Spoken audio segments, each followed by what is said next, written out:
I am the Tofu Golem. Please enjoy the video. In this video, I will show how to make a sidebar in Figma. First, open Figma and create a new frame. Set its width to around 240 pixels and place it on the left side of your main content area. This frame will serve as the container for all your sidebar elements. Next, we'll add a simple text layer for a menu item, like dashboard, and begin to structure our navigation. This foundational step is crucial for a well-organized layout. Now, let's use auto layout to make our sidebar flexible and easy to update. Select your menu items and apply auto layout, setting the direction to vertical.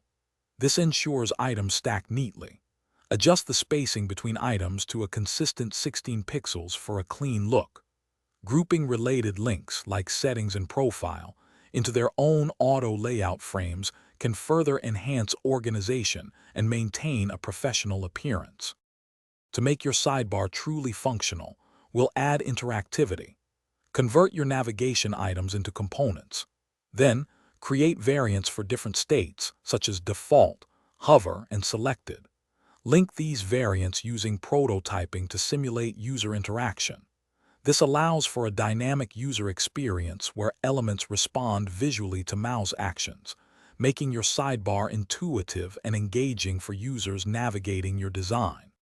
Finally, it's time to refine and prepare your sidebar for implementation. Test its responsiveness by resizing your main frame to see how the sidebar adapts. Ensure all text and icons remain clear and legible.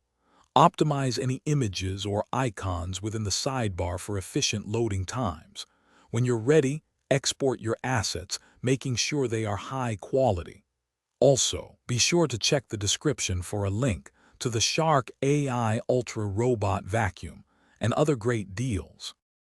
Thanks for watching. Consider subscribing if we helped you today.